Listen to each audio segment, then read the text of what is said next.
కృష్ణుడి దగ్గరికి అర్జునుడు, దుర్యోధనుడు వచ్చి కురుక్షేత్ర యుద్ధంలో తన సపోర్ట్ కావాలని అడుగుతారు.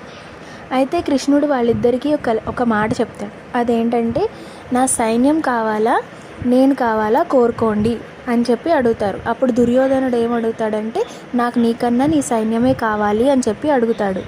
సో ఓకే నువ్వు తీసుకో అని చెప్పి వాళ్ళని పంపించేస్తాడు. దుర్యోధనుడు వెళ్ళిపోయిన తర్వాత అర్జునుడితో ఇలా అంటాడు, అదేంటి నువ్వు ఎందుకు సైన్యాన్ని కోరుకోలేదు అంటే, నువ్వు ఉంటే చాలు కృష్ణ, నేను అన్నిటినీ జయించగలను అని చెప్తాడు.